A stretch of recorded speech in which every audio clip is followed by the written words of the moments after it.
Welcome to the Exceptional Sales Leader Podcast with Darren Mitchell. If you're a sales leader looking to take your leadership to a whole new level, then this is the podcast for you. We'll be exploring tips, techniques, and strategies to help you take your leadership to the exceptional level and allow you to enjoy more money, more meaning, and better sales results.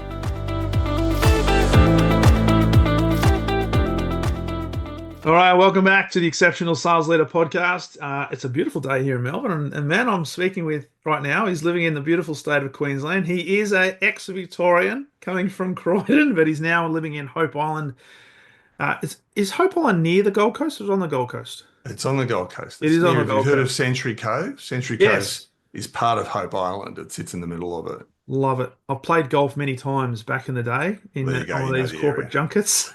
That's magnificent. Welcome to the podcast, Mr. Manny Fiteni. How are you, my Thank friend? you very much. Very well, thank you.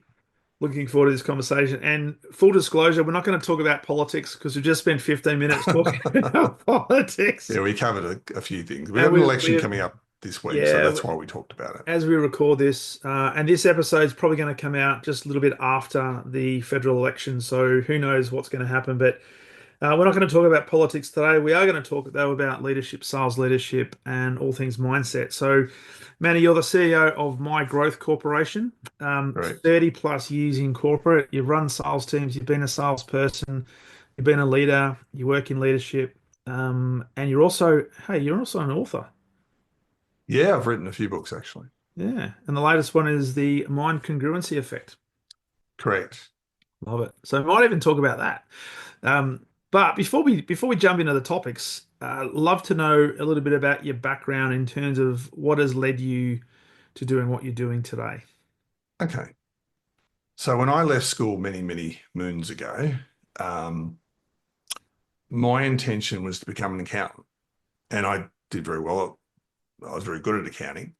But I came from two parents that didn't drive a car, which is very rare in Australia. Wow. So, I caught buses everywhere or someone had to drive me. Yeah. So my goal was to buy a car immediately. So when I left school, and this was very common in those days, is I joined the banking system. So I joined the Commonwealth Bank at the time. And that was quite a process to even get into it. Like you had to there was hundreds and hundreds of people that would sit tests just to get into this thing. So I did banking, did that for a few years, quite a few years actually. And while I was in the banking industry, I did exceptionally well in sales in regards to loans. Mm-hmm. Later on in my career, I was working for National Australia Bank, and they wanted to pilot a program for bankers to become financial planners. Okay. And I was into investing at the time. I owned a couple of properties, etc. So I was one of two bankers that got accepted into this program. And we were kind of the start for bankers across Australia. Yep. And I became a financial planner. And I did that for about 6 years, I think. But I kind of burnt out, probably partly my own fault. I was working, studying at the same time, so I could become a certified financial planner. And it works a bit differently in today's market. You have to study first, but we did it while we were working. And I was doing 30 interviews a week, which is very rare, in those days. Even in these days, you'd never see anyone do 30 interviews a week. Yeah. Did extremely well. Eventually got tired of it, moved to management into another company, which is the AMP world. And that's kind of how my management, although I was managing people in that as well at different levels. So yes, did that. And then I've been in management for over 30 years. How did I get towards the mindset side, which maybe you want to hear about, is that I think when I left school, I really had an interest in people that did really well. Firstly, financially. Yeah. Why were they financially so good? What did they know? So I used to read a lot. I read a lot of books on making money, but also people that were doing well and how they did it. And over time, I'm a real observer of people. And I think I learnt some years later, it took me a while to understand this, but when I was about 22, I went through a bank robbery, which was pretty common in those days. They were like a weekly event. Wow. And I went through a bank robbery, and I was what they called a lending officer. So I worked for the boss who wrote the loans. And I had my own office, and I'm sitting in this office which had like a half glass so you could see out. Yeah. And the robbery takes place at 10 to 4 or something like that. But I'm at the age of 22, I took control of the situation after they left, not while I was in there. I was Yeah. the Yeah. only person standing, everyone else was under desks. Yeah. But as soon as it finished, I went, shut doors, took control of people. And people said afterwards, how come you were okay and we Mm. were all under a desk? Yeah. And I said, because the day I joined I didn't say it at the time, but I realized later on, the day I joined the industry, I was mentally rehearsing what I would do in a robbery Okay. many, many times over and over again. So even if I moved to a different branch, I would imagine where they would come, what I'd do, how I'd handle it. And so I was conditioning myself for that event. Hmm. And that's why I was the only person that was able to handle that environment, strangely enough. Wow. And was that a premeditated thing, or was that part of your, I guess, your training as coming into the banking sector, where it might have been that sector might have been more susceptible to So it robberies? was definitely more susceptible. It was, in those days, it was the target Yeah. for Okay. robbers. Very little security. It was even before we had security screens that you went up for, if you remember those, Yeah. which was invented in Victoria, by the way. Okay. Um, so no, we had virtually no protection, and they were usually armed. I mean, this guy had a sawn-off shotgun when he came in. Yeah. So sorry, your question was, Was it something more premeditated, or was it part well, of we the, always I got guess, the training. So training? you had training that was part of. Because when a robbery finishes, you complete a bandit description or bandit robbery Hmm. form. So what was the weapon? What hand were they carrying it in? Yeah. Were they wearing, in this case, the balaclava? All those Yeah. type of things. And so by remembering that, you would help. So I remembered all of it. I was paying attention to all and going, "Yep, it's in his left hand. He's got a balaclava in his head." Um, and banks, I don't know today, but banks had a certain, when you set an alarm off, a certain phone ring would go off. You knew that the alarm had gone off. And Okay. even in the middle of that, I'm turning around going, go turn on the alarm. And then I'm going, no, someone else has already turned it on. Yeah. Okay. So all these things are kind of just, I didn't think about it because Yeah. it's all about flow. Yeah. It will just happen because it's not your conscious mind running you anymore. Mm. Your subconscious has taken over. Yeah. Yeah. And so for the people who were protecting themselves under the desk, right? And obviously safety becomes first, and it'd be no different today in that sort of Fight situation. or flight. Yeah. They would have gone through, presumably, as part of their induction into the banking sector, similar type of training. Absolutely, exactly the same. Everybody had to go through that, and it was actually reinforced, like as part of regular Yeah. training. Yeah.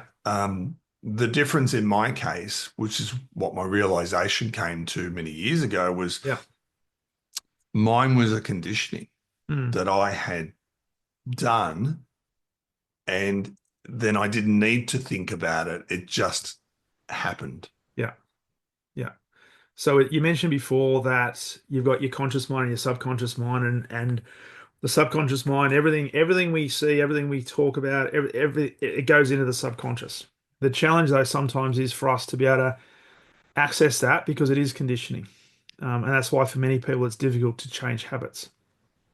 Correct. So I know that you are well aware of all this type of stuff, but maybe some of your listeners haven't heard this before. Yeah. So when I talk about mind congruency, which is what the book was kind of based on, was that we have these two minds. We have this conscious mind and we have this subconscious mind. And this conscious mind is more analytical. It's where you make your choices, you set your goals, all those type of things sit in there.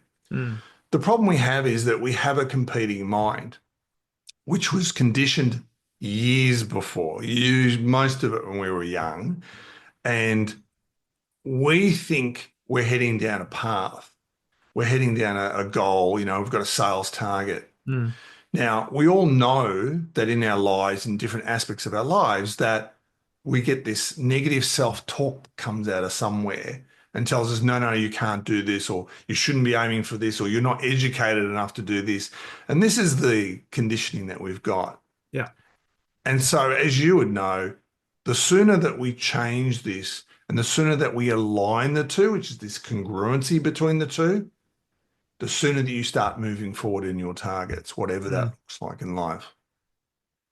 And for many people, that's really difficult because they'll only focus on the conscious stuff, the things that they can actually see, and they'll repeat the same pattern, which therefore creates some conditioning, but they're not necessarily Correct. getting the right result because there's some underlying, I guess, conditioning that hasn't been, I guess, changed or reprogrammed that is getting leading them to get the results they probably don't want, but they're going to continue to get.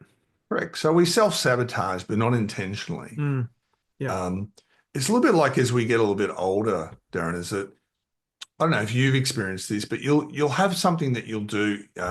Like if you have kids, for example, you'll do certain things, and in the past when you were younger, you would have said, "Oh, I hate that mum does that," or "I hate that dad." That is just, I will never do that in my life, ever. But then you start to notice at some point, you know what? I've picked up all those habits, maybe not all of them, but there's this combination of two parents that, a more dominant one will imprint it on you, and it is imprinting. yeah. And so we do the same thing as we go through life, that we are unaware that we have had programming. Mm. 100%. It's like and my kids are in their 20s now, so but I do remember situations where I was saying things to them, and as I was saying it, all I heard was my father used to say this, and I vowed Yep, and declared never to use the same terminology, but here I exactly. am. Yeah. Exactly. And that's just so true. We have this, a lot of our conditioning, just for your viewers and your listeners, is that a lot of the conditioning is from childhood. Yeah. So when you're up to about the age of roughly 10, it's not an exact age, but roughly about 10, is that the conscious mind isn't there yet. It's starting to develop. Mm. So the conscious mind is like a gatekeeper. If I said to you, Darren, now I want you to go do this, your conscious mind's going to go, no, I don't want to do that. That's not what I want to do. So the whole goal of reprogramming yourself is understanding how to talk directly to the subconscious. Mm. And until you learn that or learn some of the techniques that go with that, then your conscious mind's going to interfere all the time, and nothing's going to change for you. Yeah. Yeah. Which causes a lot of frustration. And I've been through stages, and even today there'll be things that I get frustrated about, but it's only when I sit back and actually analyze things, I know that hey, there's some subconscious stuff playing out here that I need to do a bit more work on me, not anybody else. Yeah, correct. So I know part of your background. We were talking just before we press record. You spent some time at Yellow Brick Road and know Mark Boris and worked for Mark. Yeah, I worked for Mark for a Um, few years. so I'm really curious, the Growth Corporation, where was that sort of born out of? Was there a specific catalyst? Was there a specific moment that you said, you know what, there's a need in the marketplace that needs to be filled, and I'm the person to fill that? Or was it something that just sort of evolved? I think it's something happens over time. So having said in the past, I've always had this interest in this. I've always read about these things. Yeah. I read personal development books, but I also read psychology, neuroscience. I want to learn everything. And so there was always this thing in the back. But I was a finance guy and a financial planning guy. I mean, I was ingrained for over 30 The years. accountant, And I wasn't an accountant. I didn't become an accountant. but you were Um, good at it. but I knew, like I knew everything about the industry. Mm, I was kind of the go-to, and even at Yellow Brick Road at times, for how's it supposed to work in the industry? What's the best approach? Um, but I always had this interest in it, and I always had this in the back of my mind that in every industry, especially personal development, which is like your coaches, etc., um, most people in this industry are small business people yeah. generally. And so my growth corporation came about probably, well, the catalyst for me was COVID, where I'm going, you know what? it's time to move out. I've done a lot of time in the industry, Yeah. and so I'll build something else. But my growth corporation isn't just about training. That's an aspect of it. Mm. Um, we've built a social network for personal development as well, which is Mind Growth 360, Yeah. which is still fairly new. Like some of these components are still new that we're pulling together. Um, we're building out a new directory so that anyone can find any type of business, such as just as yours, um, in one place, as opposed to going, okay, Darren's on the fifth page of Google. I'm never going to find him unless I know him. Yeah. So we want to, we're building that out, and we're also building out new technology, or newish is not for people learning, um, and it's based on trivia and flashcards and things like that. So basically, you can give this to your kids if your kids were younger. I mean, even as adults, they can use it. They'll be able to upload using AI, upload their own information like a document. Hmm. It'll spew out questions and they'll be able to test themselves, but then you can compete against other people and have challenges. So our whole goal is to get people educated and develop themselves. Nice. Nice. And so with this, because whether we're running a business, whether we're running a sales team, mindset is a huge component of high performance. So love to talk about elements of your book, but Yep. before we do that, thinking about some core pillars from your perspective around high performing teams and how mindset plays a part in that. Sure. I think everything's mindset. You've got to remember, we as human beings project ourselves onto other people. So you're a manager and you might be a manager for a first time, and there'll be people listening to the managers for years, Mm, but they're unaware of how they necessarily operate or they don't pay as much attention. So we've just had a conversation about how we've been programmed in the past and how we're imitating things that we've seen or been printed on us. We do the same thing in management. mm, So we go into a management role. If we're an insecure person, for example, then we want everyone to praise us and tell us they're good. We want our boss to do that. That's fine. But we also want our staff to kind of know that we're the boss. yeah. And so there are styles of management that come about from a lot of our programming.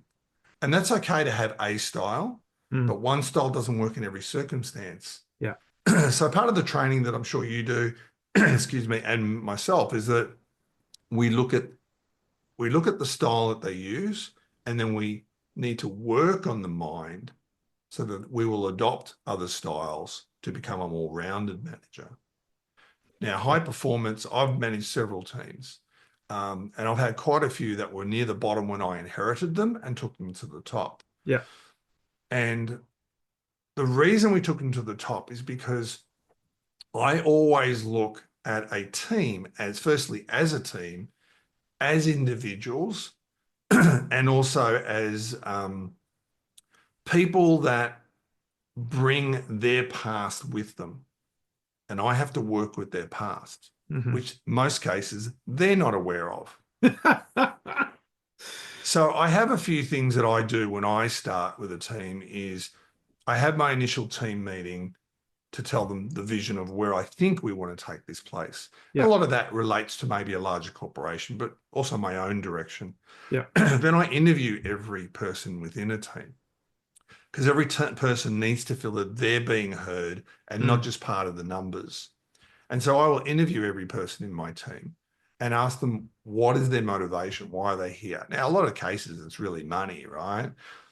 Having said that, there's always more to it.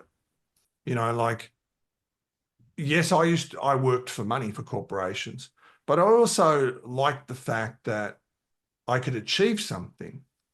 I felt that my end of my week that I'm going, well, I've met these targets, for example, yeah. or and obviously people recognize you. So uh, ask just buddy in any time, Darren, if you've got other questions. But Yeah. I'll just keep going about things that I do what I did as a manager and things that I Well, talk about. let's talk about the interview because it's a really interesting point. I often ask leaders a direct question. Well, two questions. Number one is Why did they choose to become a leader? Right? Presupposing they did, even if they were anointed, even if they were placed in it, they still chose to be into that position because a lot of them Sure. don't know why they do what they do. But then the second follow-up question to that is, so do you know why your team choose to work for you, choose to work in this team, and choose to come back every single day? And what staggers me, and I'd be interested in your take on this, is the vast majority of them don't know because they've never asked, or they just generalize, coming back to projection, they project onto their team what they think their team, why they're doing it because they know why they're doing it. Because I'm doing this because I want to get more money or get more recognition, whatever the case Yeah. might be. But they've never actually asked the question. So that comes back to the personal interviews that I talked about. Yeah, I think you have to understand their motivator. They're not always going to be upfront, by the way. yeah, People don't like saying, yeah, I'm here to earn big dollars. I don't mind if you say that. That's okay, because you know what? They don't know how to talk to you. yes, I know how to motivate you. yes, So that's important. And that's why I always, in a very early statement that I make with teams, which isn't necessarily high performance, but it's important to me, is I always say to them as a group is be upfront and honest with me.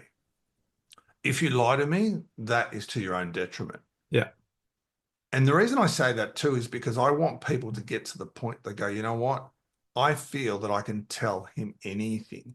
And mm, I've had staff tell me everything in some cases from their personal lives is happening. But that's not a bad thing, even though a lot of yeah, managers don't want to know about it. Because when I understand where you're coming from, I understand how to manage it.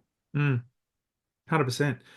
And it's interesting the number of people when I ask those sort of questions, they feel as if they don't want to be prying into people's lives because or that's their stuff though. So the work life and their home life is different. I said, hey, one thing you need to understand as a leader is you're there to serve your people. They're not there to serve you. And in Mm, order to give them the opportunity to intrinsically motivate them, that is tap into why they do what they do, you got to know why they're doing what they're doing. correct. Because Totally agree. So because you're if you absolutely don't know spot on. that, you don't know what levers to pull or put buttons to push when the inevitable troughs come, which they will. Yeah, So don't think of it as, oh, I'm prying into somebody's personal life, right? No, no. You're trying to understand what makes this person tick so that you understand them as a human being, so that you can more effectively communicate with that human being to hopefully extract the potential that you know they have. correct. 100% agree with that sentiment. Um, until you understand who's in front of you, Mm, then you do not know how to utilize what's in front of you. yeah. Yeah. So, from the mindset perspective, there's a couple of other things I know you've mentioned. One is environment within the Mhm. business, and then you talk a lot about true leadership as well. So, can you I just talk a do. little bit about both of those elements from the Sure. perspective of So high it's, performing it's teams? part of the three pillars. So environment is, let's say, for example, you and I have entered into a team. We have a boss that uses certain style that if he or she doesn't like what they see, they dismiss us. And so we go, I'm not going to tell them anything. I'm just going to keep to myself, which means I'm no longer part of the team anymore. Now I'm just part of it as a solo person within your team. Mm, To create that team environment, you need to there needs to be certain elements. One of those elements is we are there for each other. We're there for ourselves, but we're also there for each other as a team. So we create this environment that people feel that. yeah. We also create an environment that we want to be better than we were 1 year earlier. So you're creating uh, parameters, for better words, of what your team looks like and Mm, how they operate, because you're giving them permission to operate that way. mm, So that's the environment part. There's probably more elements, but that's part of the environment. yeah. The true leadership has certain elements. For example, integrity. The amount of managers that I've seen, not a lot, but there are some that do this, that you have a team member that gets something wrong. They get in trouble with a client, they another part of the organization. It isn't necessarily their fault, Yeah. but you as a manager have decided that, hold on, this is going to affect my career. So I'm worried about me now. And so I'm going to throw this person under the bus. They're just a number in the team. It doesn't bother me. A true leader says, I will back my team unless that person has done something illegal. And then obviously we Mm, need to remove them. And I've had to do that yeah, in my career. You need to back your team member up. Why? Because everyone else is watching. They're watching how you are reacting because it could be them tomorrow. yeah, And if you don't support them, you're not really leading them. You're just the guy that's there who calls the shots. yeah, yeah. Or potentially you're there to get all the accolades, or you're a great leader when things are going well because you can ride the crest of the Correct. wave. But just like in a lot of roles, the test really becomes when the proverbial hits the fan, right? So Yeah, when things don't go well, when a person makes a mistake, what do you do then? Do you lean into that, or do you start to allocate blame? Do you separate yourself from the correct. problem, or do you actually get in and roll your sleeves up and help create a solution to the problem? Spot on. And so this falls in with the environment and the true leadership is that do Mm, you have the integrity? mm, Do you do what you say I should do? And that's a real important one because it's like children. They watch you as an adult when if you say, now I need you to pick up all your clothes in your bedroom. And then they go to your bedroom and your stuff is everywhere, right? And they're going, well, hold on. This is mixed messaging to yeah, us. There's one rule for you, one rule for us. yeah, You are being watched at all times. mm, So sometimes there's little things that you do as a leader that you allow someone to do something not out that's grossly out of the norm, but helps them. You know, there may be a staff member that has a really sick child and mm, no one else can look after them at that moment. Now you have two choices. COVID has changed a little bit of the environment, but yeah, um, you could say, well, no, no, no, I need you on board and that's it. Doesn't matter if, I mean, you wouldn't say this, but this is the message that they're getting is, so my child's not that important. My whole family's not important, but you know what? They are actually more important than you. mm, I just need the job. yeah, So how you act and how you operate is true leadership. mm. People are watching you. And I think that can be quite confronting for a lot of leaders because it points to an individual's character, knowing that they're being watched, knowing that people are looking at what they're doing, what they're not doing, listening to what they're saying, what they're not saying. That places a lot of pressure on people. But if you're being a true leader, you need to know what you stand for first and foremost, Correct.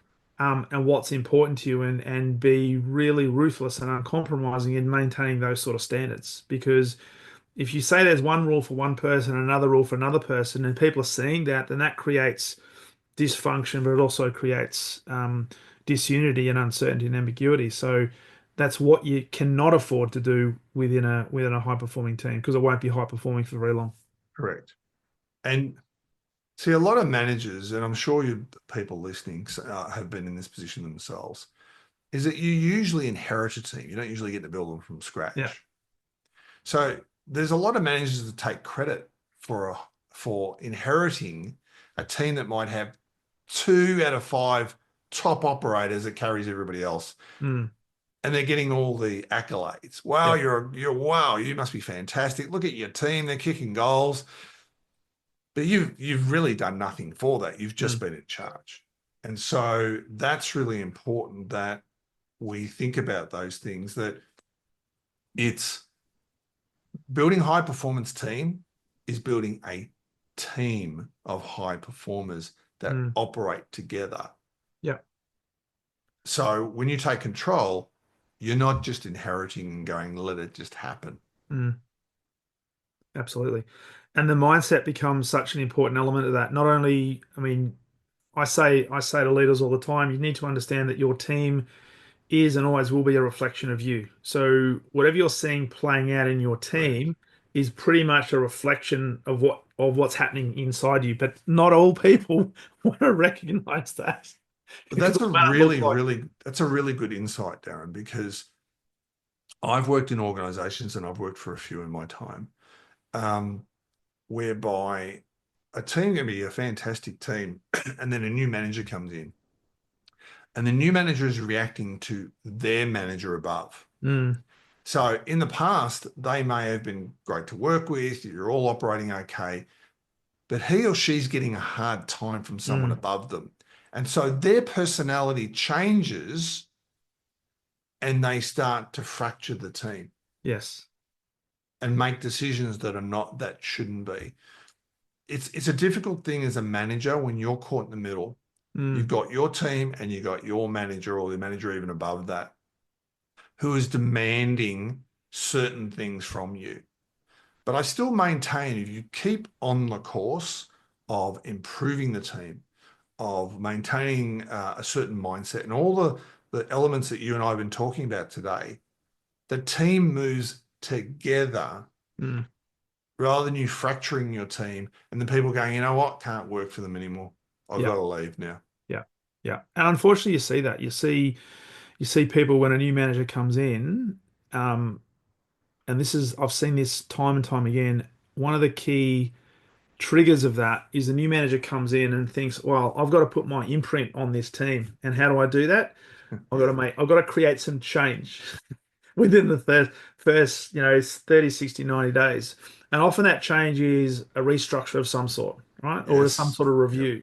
Yep. Versus, I say to leaders all the time, it's okay to move into another team, and it's okay at some stage to make some changes if they're warranted. But first and foremost, and you pointed to this in one of your three core pillars, you've got to look first and foremost at the environment. What is the environment right now? How well is it going? What are some things that are working? What are some things perhaps that are not working? But what I'm not going to do is I'm not going to make immediate changes just because I think this is the way it should be done because either my boss has said this is what needs to happen, or is what I did at another organization.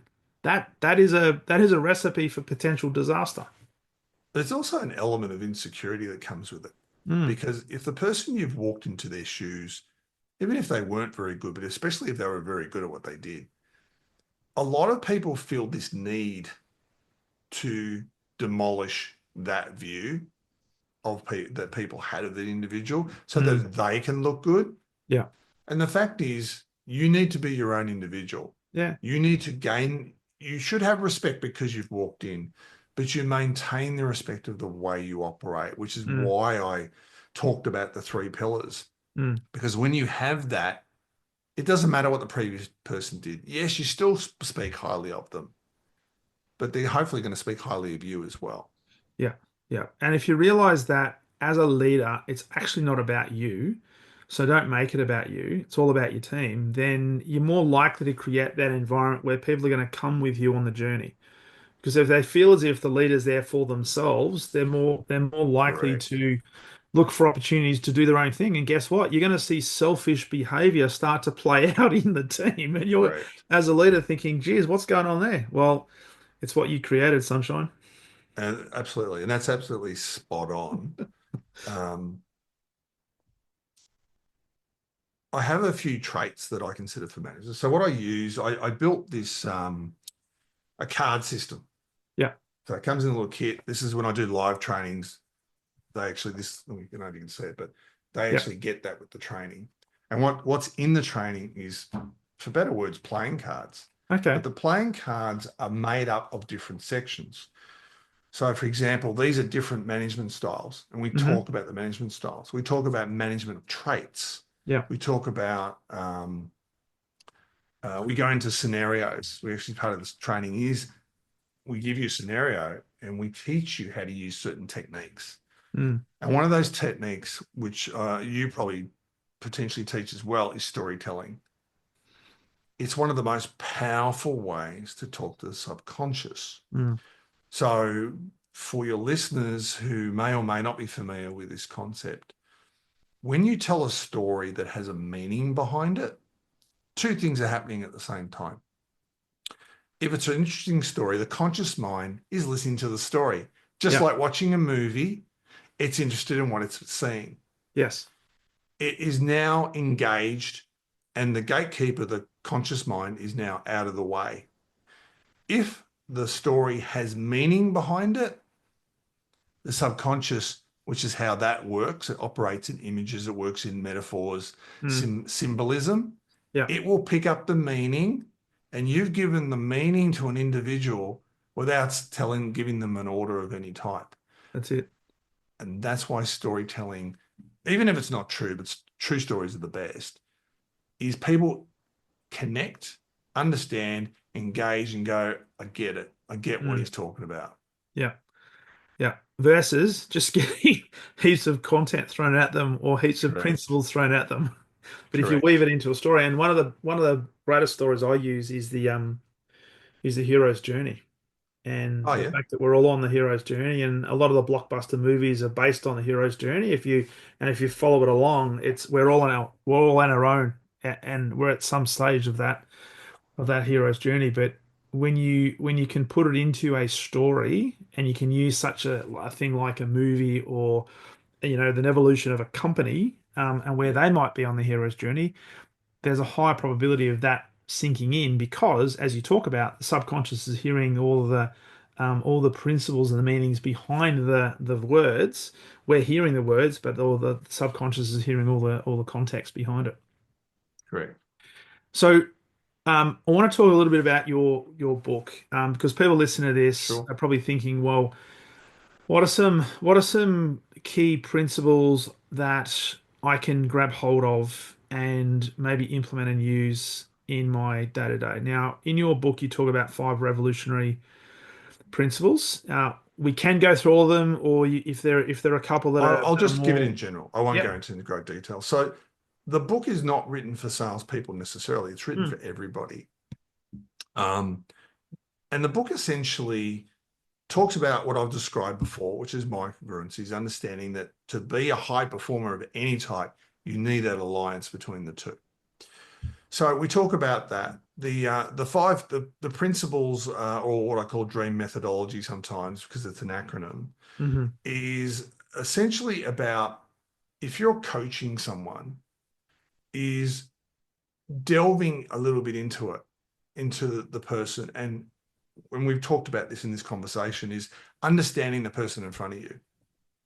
But then you also need the individual to come to bring what is below to the surface. So this is why all these techniques of telling stories, etc., allows them to bring it up and go, I didn't realize I operated this way. Yeah. I, but once you're able to do that and they can bring that up, then you can start working on that. And so the next step is then working on it with them. And this becomes the coaching, mentoring type environment. hmm And the final steps are the motivation, maintaining that motivation, and then building what I call a focus ensemble. In other words, the right people around you that help you maintain that mentality. Because mm we become a reflection of who we hang around. Yeah. Yeah. So building that is really important. So the book is it covers lots of areas, and it covers, you know, it covers high performance teams as a section, but it also, and it gives a lot of different stories of real people in real life, and mm even my own life. I mean, mm the bank robbery is in that book, Yeah. because it talks about the fact that I was able to cope in a situation that literally some of those people never worked in banking again after that. Yeah. Um, it allowed me to cope and move forward. Mm. Because you're able to, I guess, process it, bring that to the surface, deal with it, um, and I guess build. Was it building strategies to allocate Yeah, meaning to it, and be able to move forward despite yeah, what could have been a traumatic experience? correct. I had already been through the robbery Yeah. before I was in the robbery, Yeah. many times over. Yeah. And it's the same thing with sales. Yeah. You know, you have to imagine. I'll give an example. I had a financial planner. He was a great guy. He'd worked for a previous organization beforehand, and then he was working for me. And he was taught that this is how much he should charge for his work. And I said, yeah, that's okay, but the work you're doing is a lot of work. Like, financial planners have ongoing study; they never stop studying. Yeah. Um, I said, you are underselling what you're worth. And he goes, yeah, but this is what I've always done. I said, yeah, Mm. that's your conditioning. Yeah. So we kept working on increasing it. It wasn't a massive increase. It was a few $100s. Mm. But I said, but eventually I convinced him that let's try that and let's keep doing that. And then eventually he did that and he increased how much he was generating from a revenue perspective, all for one incremental change. Mm. But it was his mental change that needed to happen Yeah. first Yeah. because he didn't think he could do anymore. He thought it was already enough. Well, that's a big question because you think about whether it be in sales or even in your own business, what do we charge? What is the true value of the services? What is the true value of me? What do I bring to the table? How do I now have the confidence to charge that, right? Because I think that if you put a number out and you start to how your voice starts to shrink a little bit, it's Oh, like, well, it's oh, not I'm going to convincing. charge until you get to a point where you say, yeah, I charge this, and it's whatever it is, it's all good. That's a lot of conditioning, that's a lot of mindset because there's a lot of unlearning because maybe people have told Correct. us, hey, you're only worth that, or you're in a role that is worth that. And so I see this in corporates, right? Oh, yeah. You can't you if you get a promotion, you can only get promoted within 10% of what you're on now versus hang on a second. If this is a true meritocracy and this person is good enough to do the role and fulfill the role, if that means it's a 150% increase, then so be it. But the people going into that role are conditioned to think, well, I'm not worthy of that. So in many cases, they don't even put their hat in the ring to go into that position or put their So everything occupation in. is the mindset of an individual. When I used to go for jobs, I used to always um, say when they said how much do you want, I always gave them the highest figure. Yeah, And in most cases, I was usually the highest paid person in a team. Most teams, I was the highest paid person with people at the same level as me. yeah. And it's not because I was male, because some people do think it's a gender thing. It had nothing to do with that. It's just that was my negotiation style. Mm, Is I'm worth a lot. Do you realize how much I'm bringing with me? yeah, I'm the person that's actually been good at sales. I'm not the person who just got promoted into a management position. yeah, yeah. So that belief system, and these are all belief systems, when your belief system changes, it's natural to think you should get something better. Mm. And that's what we want. And that's why we exist because we want to help extract that potential that perhaps people have not recognized they have, or others have told them they don't have. And in many cases, they've been told, hey, operate within this little box or operate up until this level, right? Yeah. Because we want to keep you comfortable. But don't go too far because particularly if you're making more than me as a manager, can't have that. Well, yes, and that I have seen whereby, see, I have a different mentality. My view is if you pass me, I did my job. Yeah. I actually did a really good job because that means I developed you to the Mm, point that you could pass me. yeah. But that's a certain mentality, and most managers don't have that. I don't think they have that. No. Um, but conditioning is really important. I remember hearing can you remember the old days when circuses used to have live animals? They had Yes. elephants and tigers and lions, right? Used to be common when we were kids. Um, Now, you got to wonder to yourself, how did they? I can understand how they could take a lion because it went in a cage, right? So you could lock it up. But you couldn't put an elephant in a cage, No. right? They're too big. They're one of the biggest animals on the planet, right? Yet they used to be able to take these things from, and the animal didn't disappear. Now, the way they did that was through conditioning. What they used to do is they used to bring an elephant as a baby elephant. And then at night time, they would chain it to the ground. They would chain its foot to the ground. Now, as a baby, it couldn't pull up Yeah. the chain, right? But what used to happen, but as it got older, physically it could, but condition wise, it was conditioned to believe it doesn't matter how many times I try to pull on this thing, I'm not going to be able to do it. Mm, So if the circus had a fire, the elephant wouldn't run because it knew it couldn't leave. It thought it could yeah. never pull that chain out of the ground, whereby as an adult elephant, it could easily do that. Yeah.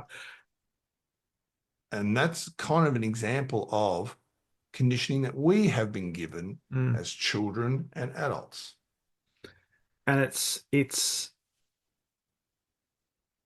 sad in many respects because I would also like to think that the vast majority of people who do their conditioning at their core, they're thinking or wanting to do the right thing by those people. And sometimes they're doing it because that's how they were conditioned. So they think it's the right thing to do. And there's no Correct. malice in it necessarily, but they're not necessarily setting up their next person, their daughter, their son, their team member for success because they've literally passed on the message that, hey, this chain around you, this is here to hold you, this is here to keep you safe, right? So Yep. this is your security blanket. So don't leave this. Yeah. Which means there's lots of people out there unrealizing their fullest potential, which only impacts, I guess, the wider communities and businesses and so forth. Absolutely. And we do in a lot of cases. Yes, there's circumstances around us that may hamper certain things, Yeah. but I think I've learnt in life, and I'm not saying that I get this right all the time, is that just because one solution isn't working doesn't mean there isn't another.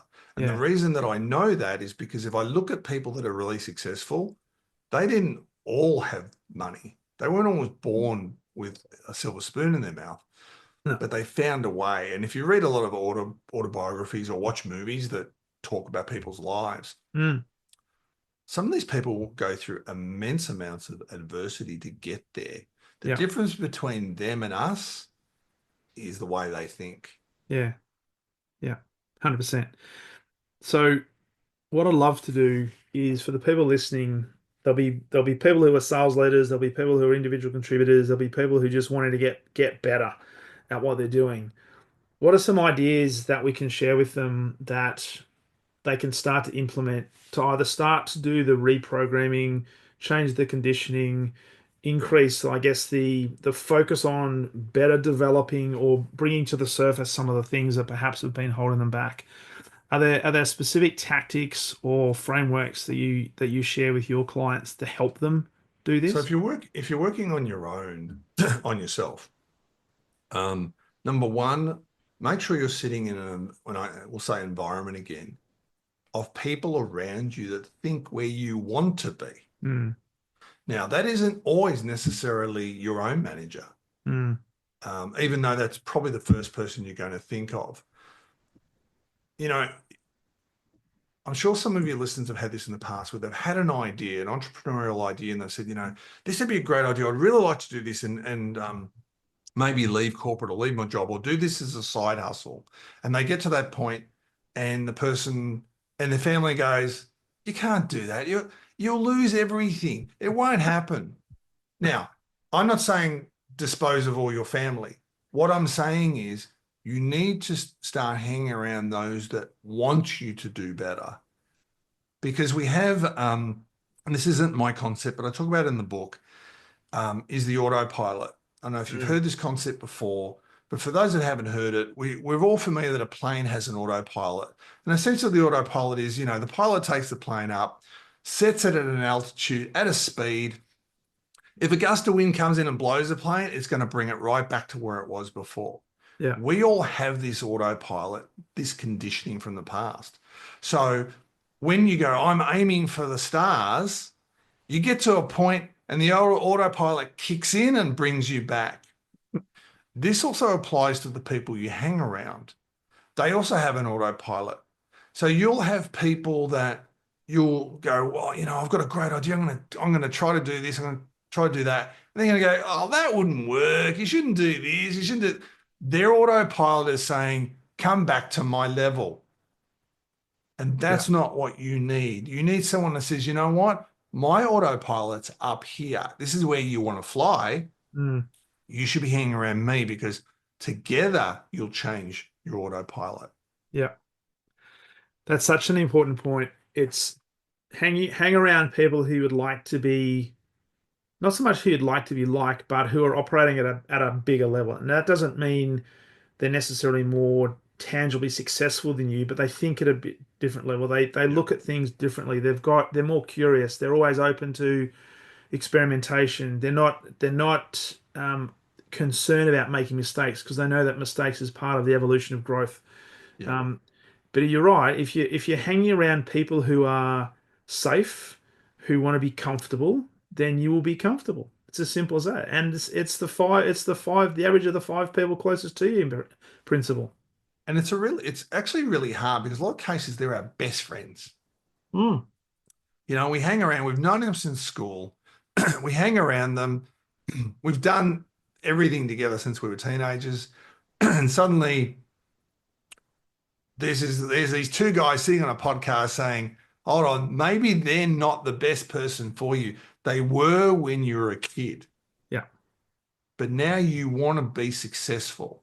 yeah, So you need to find that environment. mm, And that it comes back to that one of the keys for your team is that environment that helps you elevate. yeah, absolutely. And what we're not saying is we're not saying completely discard these people because what I know to be true is that often these people are very well meaning, right? They care for Absolutely. you and they want to keep you safe, right? Because they think, wow, you're going out on a limb. That is a risk. So we don't want you to do that. But they're also going to be one of the first people to say, yep, you know what, Manny? I knew you were going to be successful. I knew it, right? Yeah. So it won't necessarily turn to envy, but they just want to because it's outside of their frame of reference or outside of their own comfort zone, and because they care about you, they want to make sure that you're not doing things that are too risky, and you And look, leave that them makes behind. total sense, especially from family in particular. Mm, Um, you talked about the envy. There will be friends that get envious. yeah. And you need to realize that just because you left school at the same time, for example, doesn't mean that they have evolved. Mm, And they don't have to, by the way. It's their call of what they want yeah. to do with their lives. Yeah. But if you've made a decision that you want to be more than what you are today, then you need to change. And you need to be encouraged for that change. Yeah. Because that's part of the motivation of the dream methodology is you need that motivation around you who kind of says, when you do fall and you fail, they go, yeah, get up, rather than secretly going, yeah, thank God they fell over. I was right. That's what you don't need around you. And it's really hard. And yes, there have been times that I've jettisoned friends that you go, oh, that seems heartless. And I go, no, because they were real happy when I was failing. Yeah. They're the Yeah. wrong people to be around. Not that they're Totally. bad people, they were good people, but their conditioning Mm, was kept saying, bring your autopilot down, Manny. Don't be that up here, be down yeah. here with the rest of Yeah. us. So we're all comfortable again. Yeah. Yeah.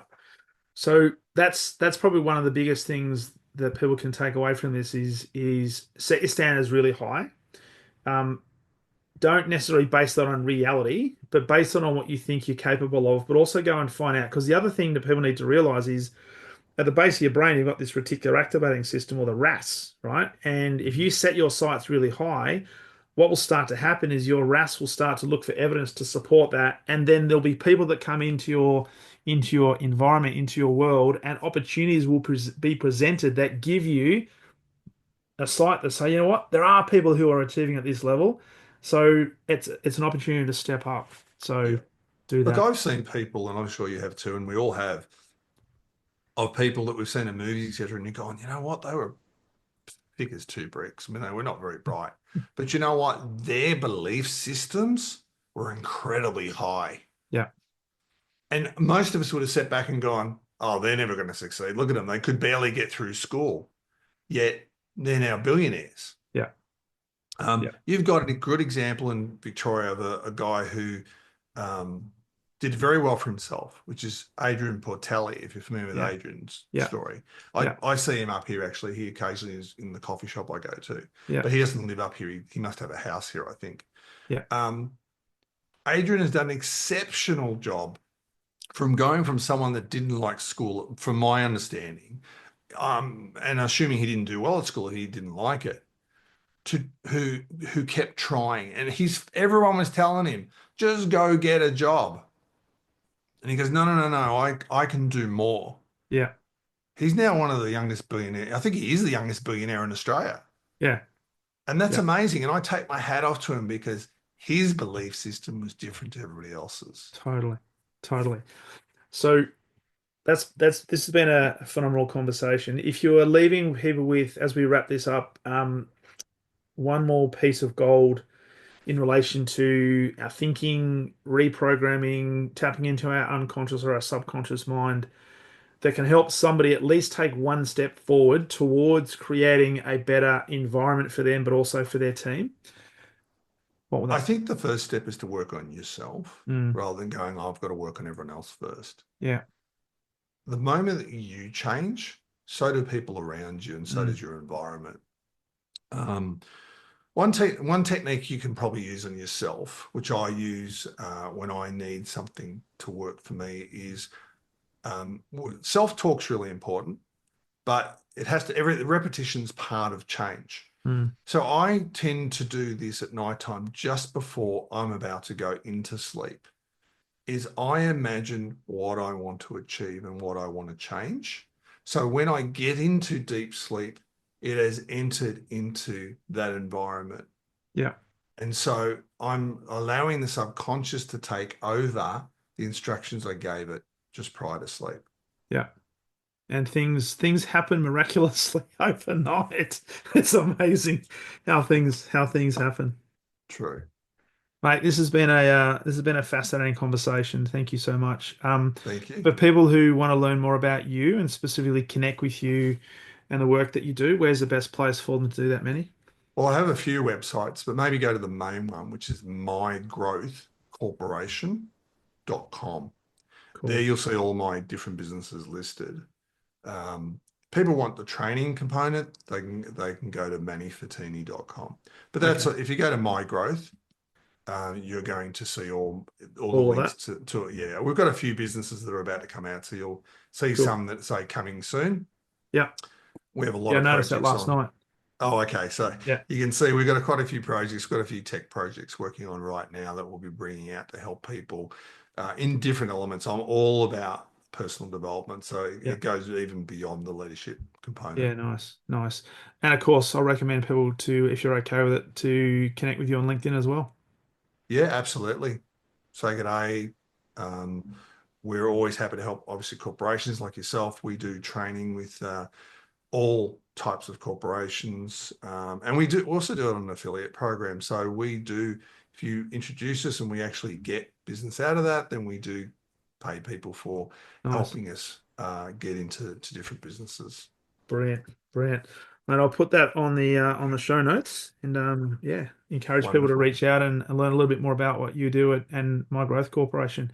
So Thanks, Manny, mate. I'm coming in all the way from Hope Island on probably what is a beautiful Gold Coast sunny day. Thank you Oh, so much for yes. being a guest on the podcast. Thanks so much, mate. I really appreciate it. Talk Love the soon. conversation.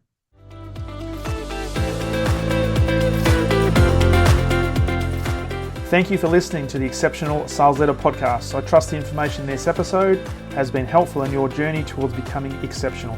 And remember, please take the time to rate the show, subscribe to the show so other people can find it.